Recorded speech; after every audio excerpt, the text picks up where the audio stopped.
સરળતા પકડી લ્યો, મારતોય તું ને ઉગાડતોય તું, બીજી વાત ન આવે. અણુ અણુમાં વ્યાપક વસ્તુ સંત તરફથી આપણને મળી છે. જે વસ્તુ ગમે એનું નામ લ્યો ને, ખટારો ભર્યો હોય દેવી દેવતાનો, અને શ્રીબાઈએ 18 અક્ષર પ્રહલાદને આપ્યા, એ તમે લઈ લ્યો ને એટલે ખટારો ડ્રાઈવર હોતે આવતા રહીએ. બોલા પુસ્તક તો આવતા રહીએ.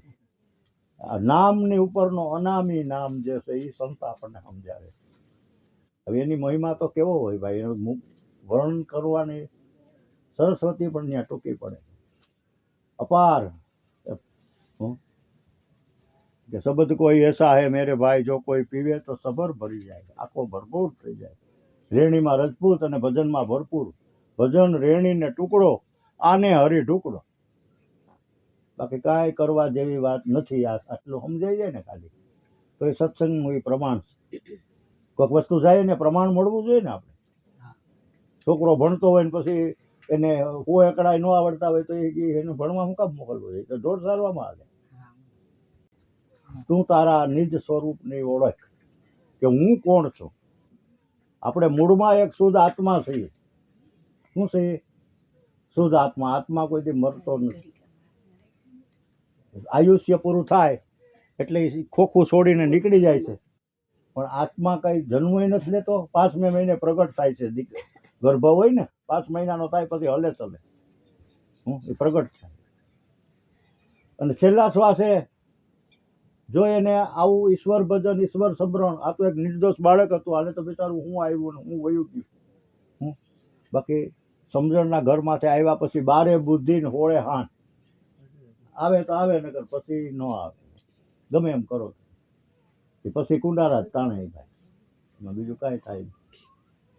વાત ભર બિચારો હાથી કરે બરોબર, પણ સમજાય નહીં હાસું. જો જેને હાસું નથી સમજાતું એને તો આ વાત નકામી છે. વેદનાની વાતું તો કોઈક વેધુને સમજાય. ખોટા વેમ, ખોટી અંધશ્રદ્ધાઓમાંથી દૂર થઈ જાય, અને સત્ય જે શું છે પોતાની નિજ સારી કે નિજ અનુભવ કરી અને સાચા સત્યને પકડી લે. એ પછી દીકરી હોય કે દીકરો હોય, બેન હોય કે ભાઈ હોય, જે કરે એનું આ છે. સત્સંગનો હેતુ આ છે. સત્સંગ કર્યા પછી પોતાના નિજ સ્વરૂપની પોતે ઓળખાણ કરવી. કે આ બધા શૈલેષ કરે આમાં છે ક્યાં? આ શૈલેષ છે ને એ તો બહુ મહાન છે. હવે શૈલેષ ક્યાં છે એ ગોતવા માટે શું કરવું પડે? આ સત્સંગને સાંભળવાય નહીં, સત્સંગને આચરણમાં લેવો પડે. આના માટે સવાલ થવો જોઈએ આપણને, જિજ્ઞાસા થવી જોઈએ અંદરથી, કે આવું મારે કરવું હોય તો મારે શું કરવું પડે? આ ખોટા વેમ મારા દૂર થઈ જાય, હું નિર્ભય બની જાઉં. માણસનું પાપ જ બીવડાવે છે. માણસ નિર્ભય જ છે, કોઈથી બીતો નથી. હાવજ જેવા જનાવરને, હાથી જેવા જનાવરને માણસ કાબુમાં કરી શકે. બોલો, માવત એક જ બેઠો હોય છે ને, હાથીને જેની કોર લઈ જવો હોય એની કોર જ જાય. એ તો ખાલી ઈશારો જ કરતો હોય. આવી રીતનો ઈશ્વર આપણી ઉપર એક માવત થઈને બેઠો છે, નિમિત્ત માથે લેતો નથી, કરતા છતાંય અકર્તા બનીને રહે છે. આને ઈશ્વર કહેવાય, એને કુદરત કહેવાય. આ કુદરતનું મૂળ સ્વરૂપ શું છે? આત્મા. આપણી અંદર બિરાજમાન ક્યાં સ્વરૂપે છે? દરેકની અંદર આત્મા સ્વરૂપે. મૂળમાં આપણે શુદ્ધ આત્મા છે, દીકરી હોય કે દીકરો હોય. પછી ફલાણા ભાઈ ફલાણી બેન તો એક શૈલેષને બોલાવે ને, આ ભાઈ લક્ષ્મણ નો આવી જાય એટલે નામ નોખા રાખ્યા. શું રાખ્યું?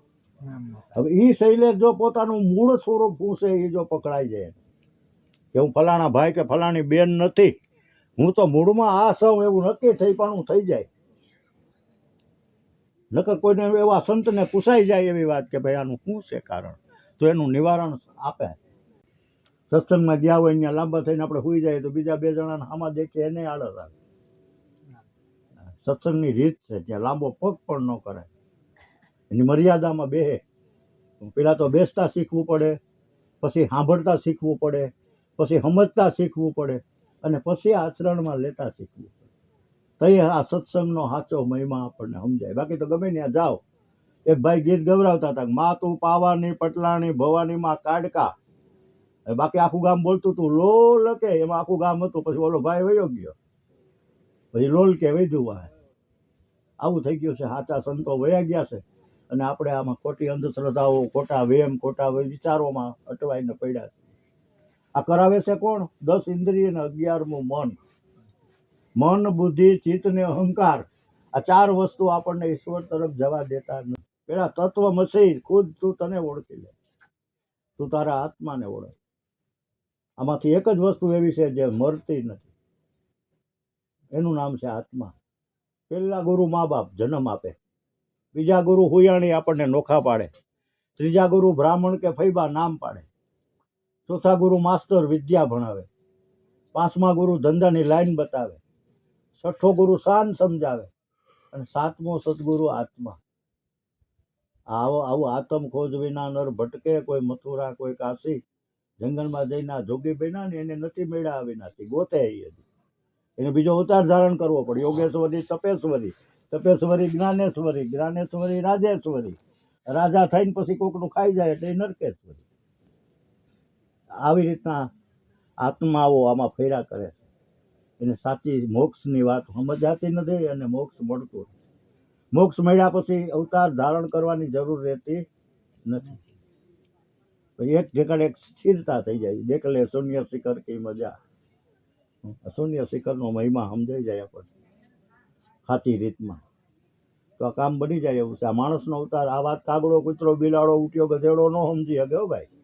માણસ હોય તો સમજી શકે. એટલે માણસનો અવતાર તો આપણે મળ્યો છે વાલા, તો ખરેખર આ વાતને સમજી લેવી જરૂરી નથી વાલા. આપણે પોતામાં ગોતવાની વાત છે. ખોજ કરો તો અંતર ખોજ વિના તમે ગમે ત્યાં ભટકો. અવિનાશીની ઓળખાણ ન થાય. જે જન્મે છે એને મરવું પડે, નામ છે એનો નાશ છે. કયો કે હા છે ને, જેટલું નામ છે ને એક દિયાનો નાશ છે. બધા એનો આકાશ પાતાળ પૃથ્વી જેનો નામ છે ને એનો એક દિવસ નાશ છે. અને ઓલાનો નાશ નથી, કેમ કે જન્મતો નથી એટલે મરે. આકાશ, આ પૃથ્વી સૂર્યમાંથી છૂટું પડેલું એક બિંદુ છે. આ પૃથ્વી છે, વિજ્ઞાન એમ કહે. આ પૃથ્વી શું છે? ગ્રહ છે. ગ્રહ એ સૂર્યને માં પ્રદક્ષિણા ફરે છે. એમાંથી આ દિવસ ને રાત બને છે. જો અત્યારે પડસાયો આવ્યો આડો એટલે રાત પડી ગઈ. સૂર્ય હોવા છતાં દેખાતો નથી. ખગોળમાં આવા અનેક સૂર્ય છે, હજી આપણે ત્યાંથી બહુ નજીક છે, અહીંયા તો બહુ સેટા છે, અનેક સૂર્ય બતાવે છે. એટલે આ બધું એક બ્રહ્માંડની રચના છે. આવી રચના આપણી અંદર છે. ઘટમાં ચંદા, ઘટમાં સૂરજ, ઘટમાં ગોમતી ને ગંગા. આ બધું ઘટમાં છે, અંદર. ઘટ એટલે અંદર. કોઈ પઠમાં, મઠમાં અને ઘટમાં. આ 3 જગ્યાએ દર્શાવેલો છે. મઠ એટલે મંદિરો, એમાં પ્રતિક બેસાડ્યું છે. પણ એમાં શું છે? ચેતન નથી, જળ છે. હતા બાપા હારા હતા, લાકડી વિના બાયણે ન નીકળતા. હવે બાપાનો ફોટો મૂકીએ તો કઈ વાહુપું કરી દે ખરા બાપા? ભલે ને લાકડી વિના ન નીકળતા. પણ ઓરિજિનલ બાપા હોય ને ખાલી ખોખારો ખાધો હોય તો સોરને એમ થાય ને જો બાપો જાગે તો બીવે. ઓલું તો બાપાનો ફોટો છે, બાપા નથી. હતા, એમાં કાંઈ ના નથી. પણ અત્યારે ચેતન પૂછે જળને કે તું મને કંઈક દે, કે તારો બેહાડ્યો હું બેઠો તારી એક ફૂટી કે બે? ચેતન આપણે સહીએ ને આપણે જળને એમ પૂછીએ છીએ મને કંઈક દે, તો એ દઈ શકે? ચેતન દઈ શકે, જળ થોડું દઈ શકે. હે ફલાણી માન, હે ફલાણા, એટલે ભાઈ બાપા વયા ગયા ના ફોટો છે, એ કઈ ખોટા નથી, પણ આવી રીતે છે. તું એને પકડમાં ને તું તારામાં રમી રહેલા ઈશ્વરને ગોતી લે, તારો બેડો પાર થઈ જાય. જો આવું કરવા જાય એટલે શું છે? એ તત્વજ્ઞાનમાં વયું જાય. એ લોકોને આમ થાય છે તે હાલો આપણે માં દાણા ધોવરાવીએ, માં દોરો કરાવીએ, માં પર અરે કાં શું કામે ભાઈ? આ તારી પાસે આખો ડબ્બો હળદરનો ભર્યો, તું 100 ગ્રામ ગોતવા શું કામ જાશો? એ ભાઈ એમાંથી ઉપયોગ કરીને એ જ છે. તમને હરફ કર્યો હોય, વીસી કર્યો હોય, ગમે ત્યાં જાવ તો બોલે તો મંત્ર જ ને. તમારી પાસે મહામંત્ર છે. એક ઘૂંટડી પાણી પાઈ દો ને ગુરુ મહારાજનું નામ લઈને, તમારું ભજન ચાલુ રાખીને જુઓ જ એની મજા સારું થઈ જાય કે નહીં. આ વાત છે, પ્રમાણ છે એનું, સમજ્યા? પણ નિમિત્ત કોઈને છોડે નહીં. આમાં જે કાંઈ બન્યું છે એ તો એક નિમિત્ત જ છે, એને કોઈને ન છોડે. બધાને છેટું છે. જેના હાથનું હાથ અડવો હરજેડવું હોય એ જ હોય, બાકી ન હોય. આ વાત આમ છે. એક લેણ દેણ પૂરા થઈ ગયા હોય પછી વાત ઓલી થતી નથી, કોઈનું હાલતું નથી. ઈશ્વરના ઘર આગળ ત્યાં ત્યાં દેર છે, અંધેર નથી. અને ભાગ્યશાળી આત્મા છે ને બહુ પીલાતો નથી. આ જીવતા ખોરિયામાંથી જીવ કાઢવો ભાઈ એલી વાત નથી, પણ ભાગ્યશાળી આત્મા છે ને તરત છૂટી જાય, કોઈની સેવાનો લાભ નથી લેતો. આને સંતોએ કીધું છે કે આ ભાગ્યશાળી છે આવો આત્મા. ઓલો તો પીલાય ને મરે ને બાપાની 2-5 વીઘા હોય એ વેચવી પડે, આવા જીવલેણ રોગ થાય ને એ પીલાય ને આપણે જોવું, આવું થાય. ઓલો તો દવાખાને ગયો ન ગયો ને વયો ગયો, પતી ગયો. બોલો એ ભાગ્યશાળી, નાનું હોય કે મોટું હોય. હવે અમુક હાથ પગ વિનાના છોકરા આવે ને લઈને ક્યાં ફરો તમે કયો? એની વાહે તમારે એક જણા રોકાવું પડે. માન્ય બાપુના ઘરમાં એક દીકરી છે, 8 વર્ષની છે, પોલિયાથી પગ વયો ગયો છે, તેડીને જવું પડે. વિચાર કરો, એની વાહે તો જોઈએ જ ને એક માણસ. ના તો આપણે કોઈ એકલું રેમાં કરે અને કોઈની વાહ જરૂર નહીં, કાંઈ ફિકર નહીં. મારું એમ કહેવાનું છે, હસતું રમતું બાળક કહેવાય, નિર્દોષ. એવડા બાળકે તો શું કર્મ કર્યું, બિચારું શું આવ્યું એને કાંઈ ખબર ન હોય. 12 વર્ષે બુદ્ધિ આવે ને 16 વર્ષે હાન આવે. એ પહેલા તો બાળકને નિર્દોષ છે. એટલે અમારા બાપુ એમ કહેતા કે બટુક ભોજન કરાવો બાળકોને, નાના નાના એને આનંદ કરાવો, બસ જેટલા તમારી તાકાત હોય એટલા. બસ મારા જેવડાને ખવડાવશો ને તો શું કહે કે દાળમાં મીઠું ઓછું હતું. દાળ સારી હતી પણ દાળમાં થોડુંક નિમક ઓછું હતું. ઓલા છોકરાઓને સ્વાદનો કંઈ ખબર ન હોય, ધરાઈને ખાય તમારે ઘરે, એ બીજાને ઘરે જમવા આવ્યા એવું એને લાગે. બાળક નિર્દોષ છે, એની પાસેથી આપણને એક નિર્દોષતા મળે છે જાણવા. અમારા સંતો તો આવી વાતો કરે ભાઈ બધી. મારા ગુરુ મહારાજે અમને આવું જે કંઈ કૃપા કરી છે એ અહીંયા સુધી પુગાડી છે. હવે જે સમજે એની સિયા દડી પડી મેદાનમાં બધાય ખેલવા જાય, આ તો જીતી જાય એની સિયા. 2 પક્ષ રમતા હોય સામે બે ન જીતે, એક જીતે. સાચું ને ખોટું એની રમત છે. આમાં નક્કી થઈ જાય કે હું ફલાણી જગ્યાએ શૈલેષ જ છું, નક્કી થઈ જાય એટલે આ વાત પૂરી થઈ જાય. ભય બધો છે નીકળી જાય, વેમ નીકળી જાય, ખોટા વિચારો નીકળી જાય, અંધશ્રદ્ધા નીકળી જાય. કે ચેતન પૂછે જળને કે તું મને કઈક દે, કે તારો બેહેડો હું બેઠો તારી એક ફૂટી કે 2. 5-25 જણા ફિટ કરી ગયા પછી બંધો પેશાબ કરવા બાયણે નથી નીકળો. એ તારું સારું હું ક્યાંથી કરી શકું, તારું ખરાબે ક્યાંથી કરી? તારું સારું તું કરી શક ને તારું ખરાબે તું જ કરી રહ્યો. આવો મંદિરનો પાણો પડ્યો મંદિરમાં, કરે મનમાં વિચારી કે તારો ઈશ્વર તારા ઉરમાં સાને બહેનો લાચાર. નિત આવીને આવે છે મંદિરે, શિર નામીને માગે છે તમામ પારકે આયસા જેના ઉરમાં. આ સોયડા નથી ક્રોધ કે કામ. ઓલા તારા શત્રુ છોર રમી રહ્યા છે કામ, ક્રોધ, લોભ, મોહ, મદ. આ તે હજી સોયડા જ નથી. આ વાત છે. આને સામે લડવું એ નામ ભક્તિ. ભક્તિનો બીજો કોઈ પ્રકાર નહીં. બરાબર, સત્સંગ ગમે એટલો કરીએ પણ જ્યાં આચરણમાં આવે ને ત્યાં સુધી સત્સંગ બધો નકામો. વાતું એને સત્સંગ ન કહેવાય, એને વાતું કહેવાય. મનમાં ખોટા વેમ નીકળી જાય, ખોટા વિચારો નીકળી જાય. એકને માનો, એકને સેવો, એકને સમરો, એકને વિચારો, એકને જ ઓળખો એટલે અનેક ઓળખાઈ ગયા. એકમાંથી અનેક ક્યાં છે? બાકી અનેક હતા નહીં. નોખા નામ લાલજીને બોલાવે ને ભીમજી ન આવી જાય. બાકી એ લાલજી એ માણસ હોય ને એ 2 હરખા જ હોય કે નહીં? લાલજી ને ભીમજી 2 પાસે બેઠા હરખા ન હોય, 2 ભાઈઓ જ હોય. પણ લાલજીને બોલાવીને ભીમજી ન આવે એટલે નામ નોખા રાખ્યા. નો માર્ગ છે સુરાનો નહીં કાયરના કામ, પ્રથમ પેલા મસ્તક મૂકીને વળતા લેવા નામ. સૂત વિત દ્વારા શીશ સમર્પે ઈ પામે રસ પીવા. સૂત એટલે દીકરા, વિત એટલે લક્ષ્મી અને દારા એટલે પત્ની. સુતવિત દ્વારા શીશ સમર્પે ઈ પામે રસ પીવા. સિંધુ મધ્યે મોતી લેવા માહી પડે ઈ મર જેવા. કે માહી પડ્યા એ મહાસુખ માણે ને દેખર હારા દાદે તીરે ઊભા જોવે તમાશો એ કોડીએ ન પામે. આવો માર્ગ છે વાલા, હરિનો માર્ગ છે. જે કરે એનું છે, અદલ ઇન્સાફ છે. હું એકદમ તમે એને સમર્પણ ભાવ તમારામાં આવી જાય ને, એટલે કે સોપાટ માંડી છે ગુરુ મારા શૂન્યમાં, ખેલું મારા પિયુની સંગાત, હારું તો દાસી બનું અને જીતું તો પિયુને રાખું સંગાત. હવે એમાં જીત કોની, આપણી કે એની? બે બાજુ આપણને ફાયદો છે. જીતી જઈએ તો ભેગા રાખીએ, હારી જઈએ તો દાસ બનીને રહીએ. આની આવું જુગાર રમવાની વાત છે. ખોટા વેમ, ખોટા વિચારો, ખોટી અંધશ્રદ્ધાઓ જ્યાં સુધી આ વાદળા આના અંદર આટા મારે છે ને ત્યાં સુધી જેમ છે તેમ સત્ય સમજાવવાનું નથી. અને જેમ છે તેમ સત્ય સમજાઈ ગયા પછી આવું કાંઈ આવે નહીં ને તઈ સમજાણું કહેવાય.